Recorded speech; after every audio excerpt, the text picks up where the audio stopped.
Salmo 105, abra comigo lá, por gentileza. Vamos ler juntos aqui a palavra de Deus.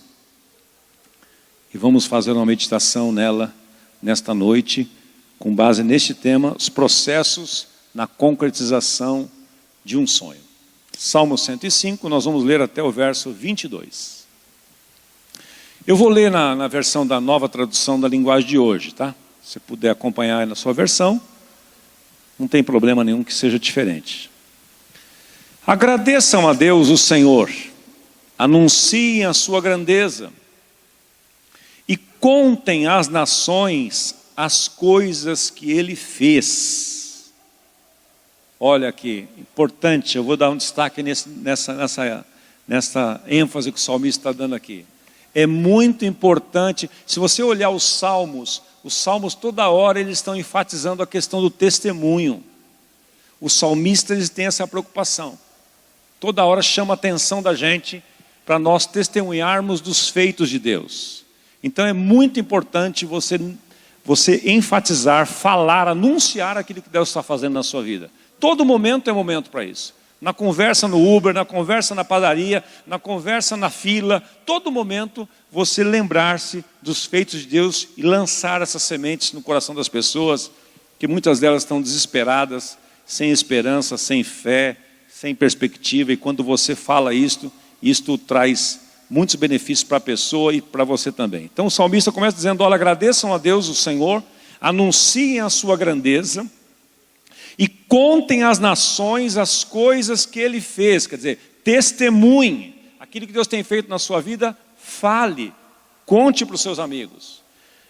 Segunda coisa, cantem a Deus, cantem louvores a Ele, falem dos seus atos maravilhosos. Quero dar outra ênfase aqui para aproveitar e dar um outro ensino, que eu já falei no meio da adoração aqui. Muitas vezes nós esperamos que as coisas mudem para depois a gente cantar.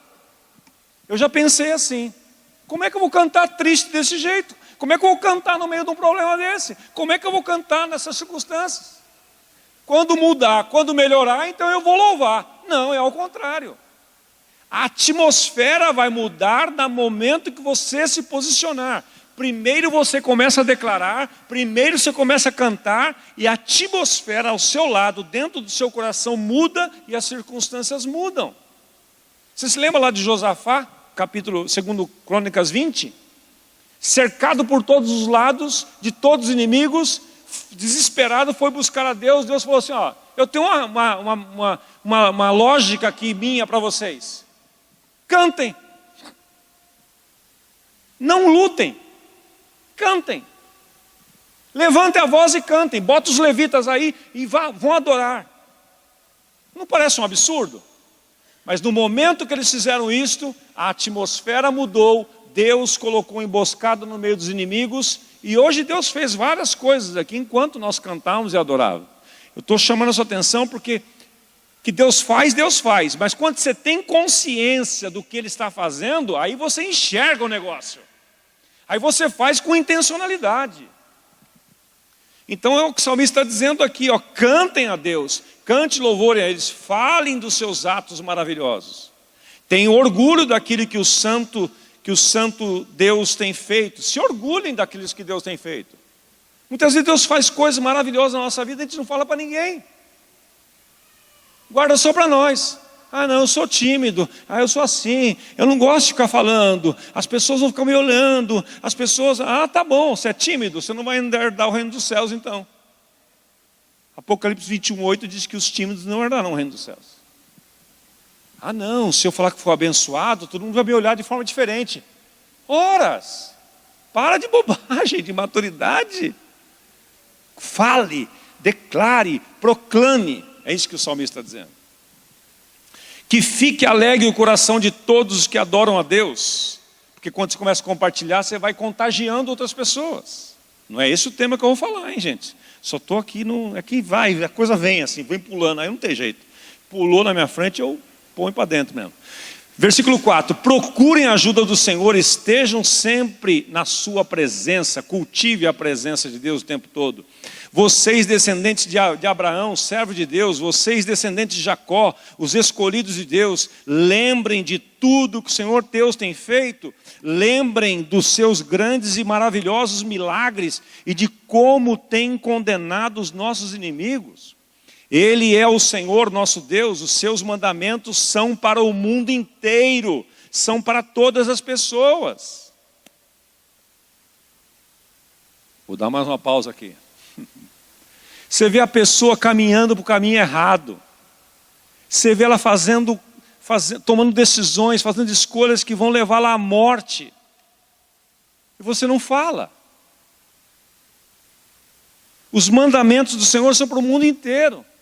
Ah, mas ela não vai entender. Não vai entender, mas quando você falar para ela, olha, você está numa viagem com seu amigo, numa viagem de negócios, e os caras vão para uma balada lá com zoeira com mulher, e você é crente. Você fala, não, eu sou crente, eu não vou. Aí todo mundo fala assim, sabe o que você tem que fazer?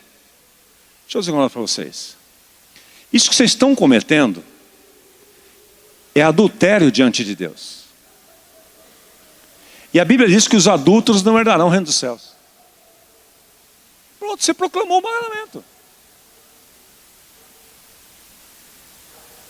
Ah, você é quadrado, você é crente, é a sua religião. Então, a gente fala assim, então tá, deixa eu te dar um outro mandamento. Tudo que o homem semear, isso também se fará. Ok?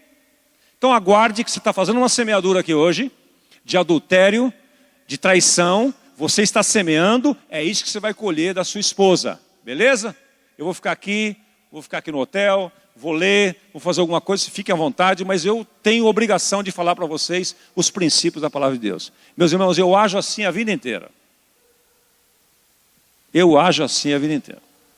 Em qualquer lugar. Porque isto é integridade. Integridade é você ser o que é em qualquer lugar. Eu não sou uma coisa aqui, outra coisa fora dali. Eu não me acovardo e nem me acomodo. Não, eu não sou hipócrita. Pode não gostar, não tem problema. Eu tenho um compromisso com isso aqui. Ó. Porque os mandamentos do Senhor são para todos. Propôs para você corrupção, não aceite. Fala, olha, eu não participo disso porque isso é errado diante de Deus. Ah, mas todo mundo faz, o partido tal fez, o outro partido também tem, todos fizeram, então, mas eu não faço. Eu não faço. Isso aqui é questão de integridade. Paciência. Eu tenho temor diante de Deus.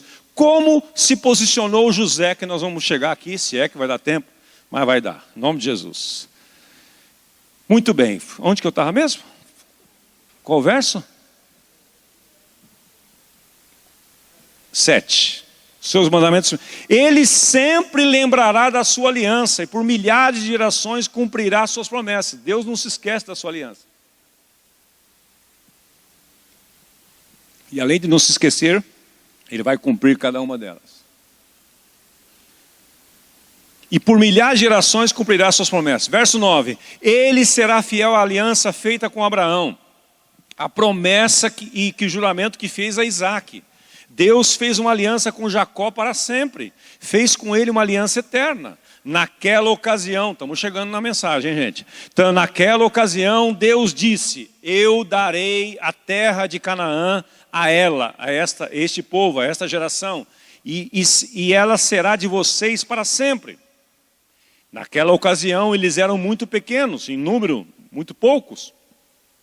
Eles eram estrangeiros na terra prometida.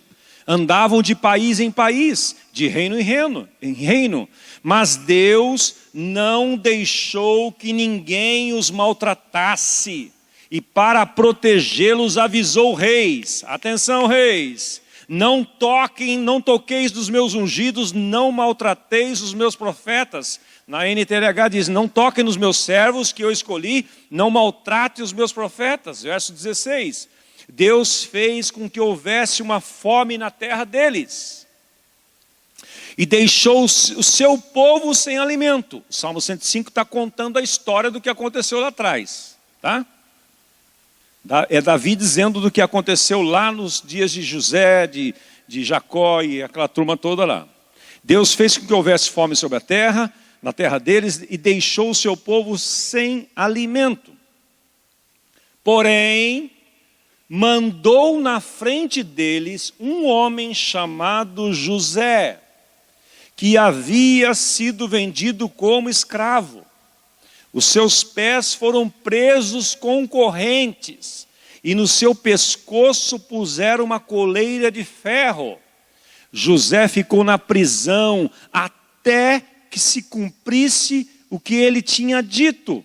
A palavra do Senhor provou que José estava certo. Na outra versão diz, a palavra do Senhor o provou, a profecia do Senhor o provou. Versículo 21. Aí o rei do Egito mandou soltá-lo, o rei de muitas nações o pôs em liberdade. 21. Ele o colocou, o rei do Egito, Faraó, ele o colocou como a mais alta autoridade daquela terra, para governar o país inteiro. José recebeu o poder para dar ordens aos príncipes do reino e para orientar os conselhos do rei. Diga aleluia. Vou parar por aqui para nós orarmos e concluirmos. Pai, em nome do Senhor Jesus, que a Tua palavra, Senhor, traga hoje encorajamento, edificação e consolo para todos os nossos corações. Eu sou incapaz, Pai, de tornar esta palavra customizada, particular, pessoal para cada pessoa aqui. Mas eu sei que o Teu Espírito Santo pode torná-la uma palavra específica, uma profecia para o momento de cada um aqui. E é sobre isso que eu me lanço neste momento, em nome do Senhor Jesus. Amém. Vamos lá. Passos para a concretização de um sonho. Primeiro deles. Não despreze os pequenos começos. Eu vou dar uma corrida aqui, porque eu estou falando nesta série nos podcasts Bênção da Manhã, lá eu pego ponto a ponto, 5 minutinhos eu vou explorando ali. Mas eu queria fazer um resumo aqui nesta noite, para trazer algo, deixar algo concreto para o seu coração, para você ter norte e entender o seguinte, para que o sonho, todo sonho, para que ele se concretize, ele deve ser, todo sonho, todo projeto será submetido a um processo. Fale comigo assim, a palavra processo. Nós não gostamos muito dessa palavra. Nós gostamos das coisas instantâneas. Você imagina que José, com 17 anos, quando ele teve aquele sonho, dois sonhos. Quando ele contou para os seus irmãos, para o seu pai, ele imaginava quanto tempo ia demorar para aquilo acontecer? Não imaginava. Ele não tinha a mínima noção. Ele tinha noção do processo que ele iria ser submetido para chegar àquilo? Não tinha. Então eu quero chamar a sua atenção aqui um detalhe, que meditando esse texto me chamou a atenção, na vida de José. Ele não tinha a menor noção do processo que ele seria submetido para chegar à concretização daquele sonho grandioso, que ele seria governador do Egito. Talvez ele com 17 anos, talvez ele nem tivesse entendido direito as implicações daquilo. Ele chegou e comentou, mas ele não tinha noção. Assim como eu e você também, quando Deus nos dá um sonho, porque há sonhos que são gerados no meu coração, por minha oração, por meus desejos, e Deus respeita isto. Não é errado você sonhar, não é errado. Jó 22, 28 diz, determinando tu alguma coisa, ser-te-á firme e a luz brilhará nos teus caminhos. Então não é errado você sonhar, você ter projetos, não é errado. Mas neste caso aqui, José não sonhou com isso. Esse sonho veio sobre ele. Porque há sonhos que você sonha e há sonhos que Deus coloca no seu coração. Neste caso aqui, ele acordou um dia com um negócio desse tamanho na cabeça dele. E ele não tinha maturidade, ele saiu já falando para as pessoas erradas. No momento errado, como já falei aqui na ministração passada. Isso gerou muito transtorno para ele. Mas ele não tinha noção, isso que eu queria deixar claro para você. Ele não tinha noção que ele seria submetido a um processo longo e árduo. Assim como eu e você também, quando Deus nos dá um sonho, a gente não tem noção do que vai acontecer para a gente chegar lá. Vou dar um exemplo. Você faz um projeto aí de falar dos negócios aqui, ter uma empresa, ser um empresário, ser um empreendedor, né? Criar um projeto grandioso, uma coisa que vai trazer muitos benefícios para muitas pessoas. Você tem aquele sonho, você fica empolgado. Primeira coisa, você acha que vai acontecer assim. E você não tem noção do que vai desgastar você, das pressões que virão, dos processos que você vai ser submetido para chegar até lá. E se você não tiver noção disso, você pode desistir no meio do caminho e achar que aquele sonho não era de Deus. Vou dar um outro exemplo agora no âmbito familiar. Você está solteiro, feliz da vida, tranquilo, aí você fala assim, eu vou casar. Estou vendo uns exemplos bons de casamento aqui nessa comunidade, gente que casou, deu certo, eu vou construir uma família. Vou casar. Aí você começa a fazer um plano. Eu vou casar, eu vou morar em tal lugar, você escreve tudo. Mas você não tem noção. Ai, meu Deus do céu. Você não tem noção da bênção que será para você chegar até lá.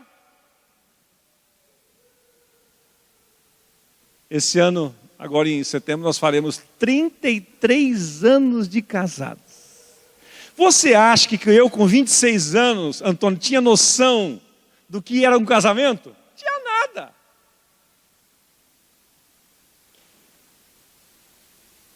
Então qual é o segredo? Eu vou compartilhar para você 4 segredos aqui. Primeiro, não despreze os pequenos começos. Seja fiel no pouco. Se você não for fiel nas pequenas tarefas, nas pequenas coisas, Deus não vai colocar você sobre as grandes. Zacarias 4:10 diz assim: não desprezem os pequenos começos, as pequenas tarefas. José, se você for ler Gênesis 37, não dá tempo aqui, se você for ver, José era um menino proativo. O pai dele deu tarefas simples para ele, ele não ficou titubeando não, ele falou, não, eu vou lá, pai.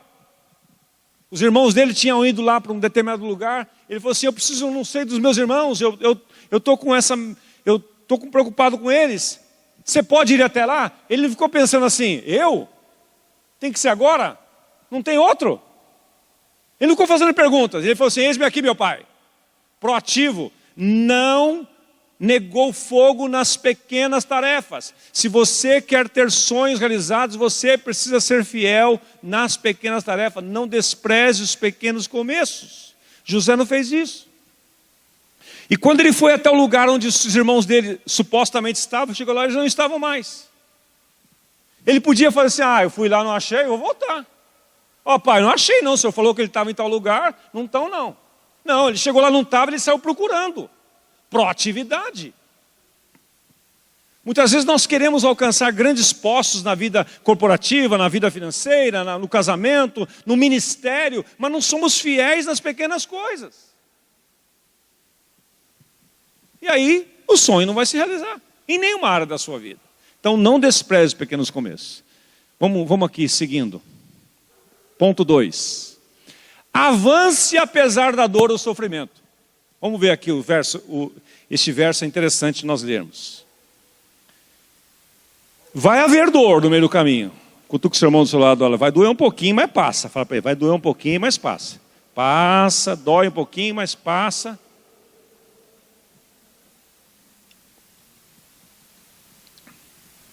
Eu contei para vocês, né, que o primeiro parto que primeiro filho que nós tivemos, eu fotografei e filmei tudo. No segundo, eu tinha criado um trauma na Alice e não sabia. Porque ela não tinha noção do que era uma cesárea. Mas depois que eu fotografei tudo, ela tinha noção. Ela falou assim, meu Deus, eu vou passar por tudo isso de novo. A primeira era uma alegria, né? Foi maquiada para o hospital, lindona, barrigão assim. Eu estava tão feliz naquele dia que eu saí de lá, fui jantar. Eu, o Jorge e o Carlos Alberto Júnior. Festejar, celebrar. E ela lá, coitada, toda cortada. Né, meu bem? Feliz com a Carlinha. Mas você não tem noção, gente. E sabe, a gente fala assim, eu queria ter noção de tudo. Passo a passo o que vai acontecer. Queria mesmo?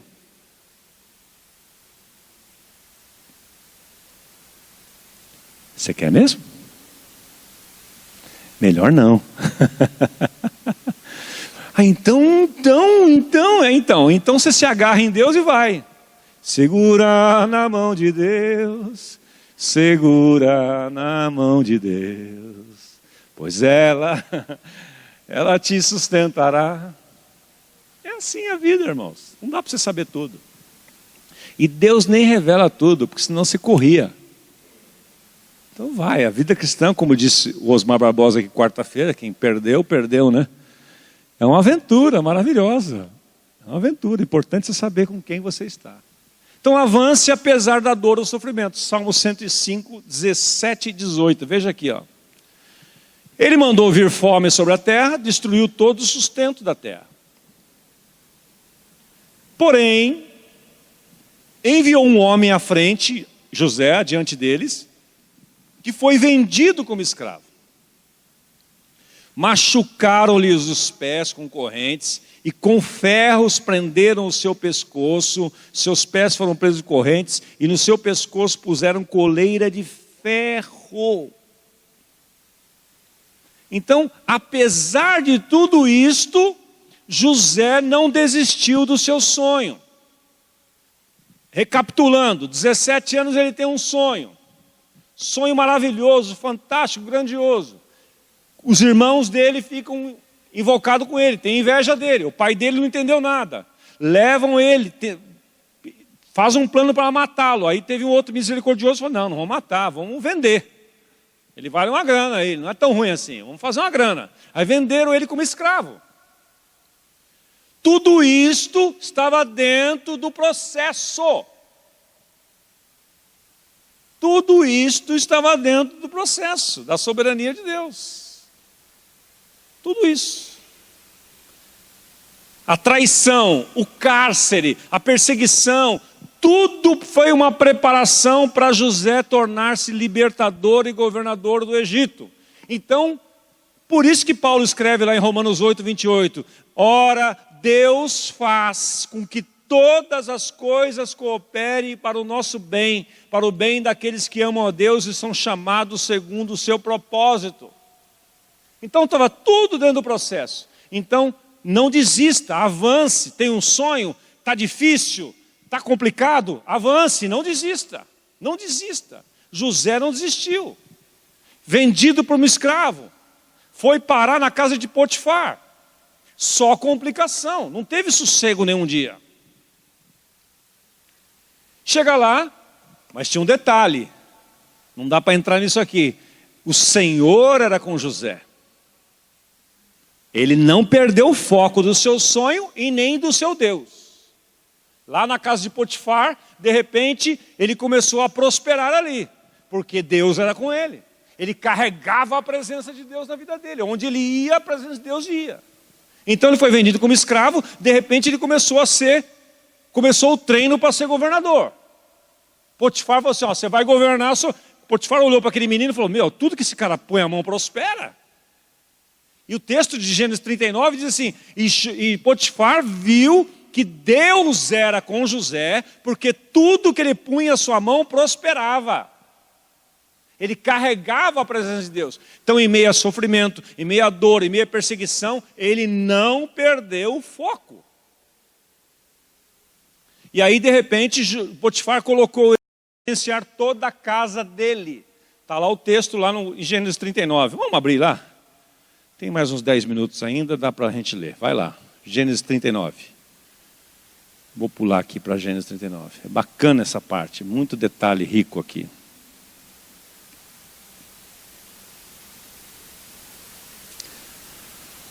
Gênesis capítulo 39.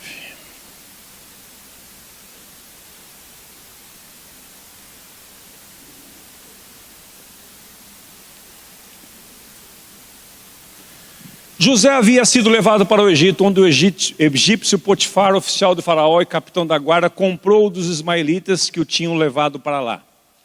O Senhor estava com José, de modo que este prosperou e passou a morar na casa do seu senhor egípcio. Quando este percebeu que o Senhor estava com ele e fazia prosperar tudo o que ele realizava, agradou-se de José e tornou-o o administrador de seus bens. Começou o treinamento para ser governador aqui. Não despreze os pequenos começos, avance apesar da dor e do sofrimento. Ele podia ficar revoltado, ele podia ficar amargurado. Se teve alguém na Bíblia que tinha razão para ficar amargurado, era José. Porque tudo que aconteceu com ele foi só injustiça o tempo todo. Só que ele tinha uma maneira de desintoxicar o seu coração e a sua alma e a sua mente através da meditação, da oração e da comunhão com Deus. E tudo o que ele fazia prosperava. Apesar da dor e do sofrimento, ele ia em frente. E quando Potifar percebeu, colocou tudo sobre ele. Potifar deixou o seu cuidado da sua casa e lhe confiou tudo o que possuía. Desde que o deixou cuidando de sua casa e de todos os seus bens, o Senhor abençoou a casa do egípcio por causa de José. Ele era abençoado, Dino. Agora o patrão dele, a casa, todo mundo começou a ser abençoado. Porque ele cultivava a presença. Ele era fiel nas pequenas coisas. E ele, apesar da dor, não permitia que aquilo impedisse ele de avançar. Verso 6. Assim deixou ele aos cuidados de José tudo o que tinha e não se preocupava com coisa alguma, exceto com a sua própria comida. Ele avançou apesar da dor. Ele avançou apesar da dor, do sofrimento. Terceiro ponto, o processo mudou José e não o seu sonho. Olha que interessante essa frase. Põe o terceiro para mim aí, por favor. Vamos ler juntos aqui? O processo mudou José, mas não o seu sonho. Por que mudou José? Porque ele foi amadurecendo. Você concorda que o que Deus já havia sonhado para ele era algo grandioso? E com 17 anos, com a maturidade que ele tinha, Deus não podia dar aquilo para ele. Não era tempo.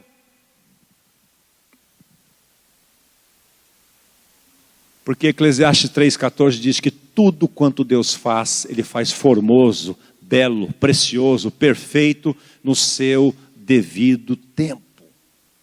Há coisas que Deus não deu para você e você deve agradecer por Ele não ter te dado ainda, porque você não está preparado.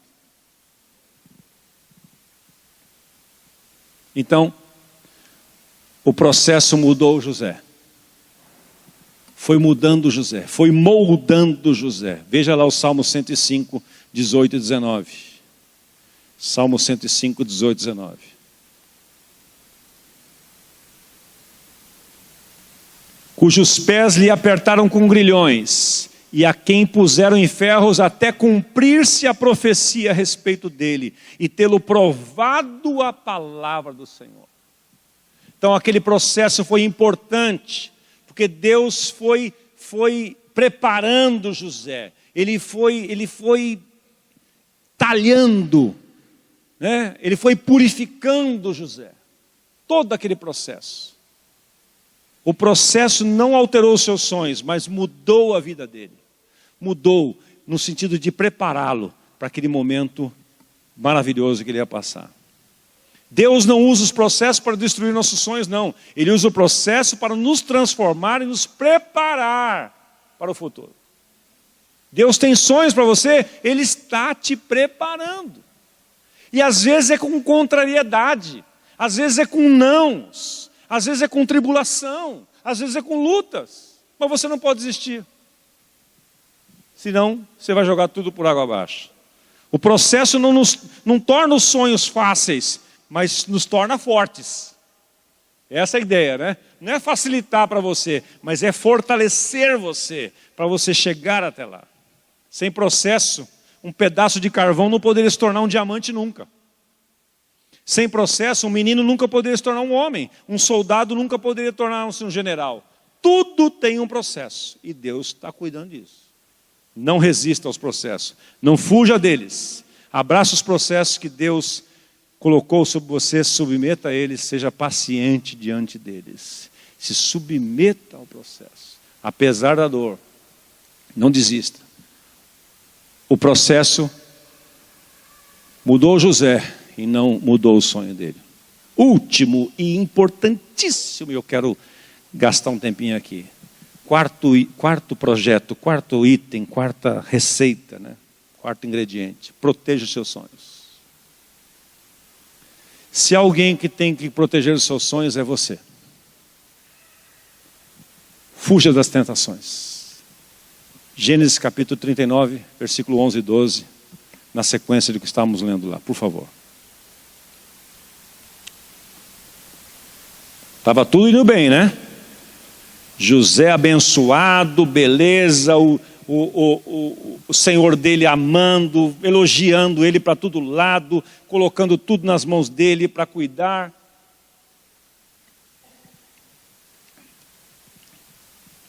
E aí o verso 6, finalzinho diz, José era atraente e de boa aparência. E depois de um certo tempo a mulher de seu senhor começou a cobiçá-lo, dizendo, venha, deite-se comigo. Mas ele se recusou e lhe disse, meu senhor não se preocupa com coisa alguma de sua casa, e tudo que tem deixou aos meus cuidados. Ninguém desta casa está acima de mim, ele nada me negou a não ser a senhora, porque é mulher dele. Ele precisou lembrar a mulher que ela era a mulher dele. A piriguete estava lá. Eu fico imaginando as roupinhas que ela usava. Safada. As músicas que ela ouvia. Lucas, eu ficava pensando. Ela só devia ouvir a Anitta o dia inteiro.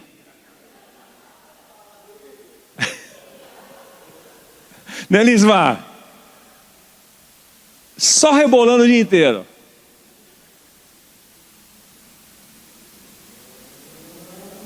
Eu vou ler na versão, nova tradução da linguagem de hoje, que é mais chocante, esse diálogo aqui. Algum tempo depois, a mulher do seu dono começou a cobiçar José. E um dia ela disse, venha, vamos para a cama. Está aqui, estou lendo a Bíblia. Está aqui. Nova tradução da linguagem de hoje. Isso que eu não abri a mensagem ainda. Né?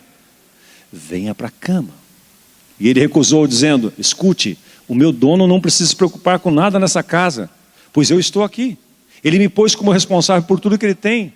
Nesta casa eu mando tanto quanto ele. Aqui eu posso ter o que quiser, menos a senhora. Menos a senhora. Gosto disso. Ou daí ele meteu a mão no peito, não, né? Meteu a mão na testa dela assim, e disse assim, menos a senhora. Foi mal essa do peito, né, Dani? Peito assim, né? Aqui, peito aqui. Não sei, o peito. Peito, vamos seguir. Complicar mais ainda o negócio. Mas, nesta casa, menos a senhora, pois a senhora, alô, a senhora é mulher dele, tá sabendo? Tá ligado nisso? Sendo assim, como poderia eu fazer uma coisa tão imoral, pecar contra Deus? Porque todo pecado que nós cometemos é contra Deus em primeiro lugar. Contra a santidade de Deus. Não é contra o nosso cônjuge, não é contra o nosso irmão, contra o patrão, com o pastor, com o líder, com a autoridade. Não, primeiro a pessoa ofendida quando você comete pecado é contra Deus. Ele tinha consciência disso. Pois todos os dias ela insistia. Todos os dias ela insistia que ele fosse para a cama com ela, mas José não concordava e também evitava estar perto dela. Por isso que Paulo diz lá, fugir da aparência do mal. Você não espera o mal, você foge da aparência. Você resiste ao diabo e foge do mal, não confunda as coisas. Vou repetir que talvez você não pegou aí não, o raciocínio. Às vezes você está querendo resistir ao mal. Não, não é para resistir ao mal. É para fugir. Não é nem do mal, é da aparência do mal. Proteja os seus sonhos. Fuja daquilo que pode ser uma aparência. E aí você está protegendo tudo aquilo que Deus te deu, confiou a você, e aquilo não vai ser maculado, não vai ser destruído. Ele a evitava estar perto dela. Quando ele sabia que ela estava na sala, ele ia lá para o fundo da casa. Ele estava trabalhando ali, ela chegava, ele ia arrumar um jeito de trabalhar lá no quintal. Mas um dia, como de costume, ele entrou na casa para fazer o seu trabalho. E nenhum empregado estava ali. Então ela o agarrou pela capa e disse, venha para a cama, vamos para a cama. Um menino de, sei lá, devia ter 20 anos nessa época, talvez.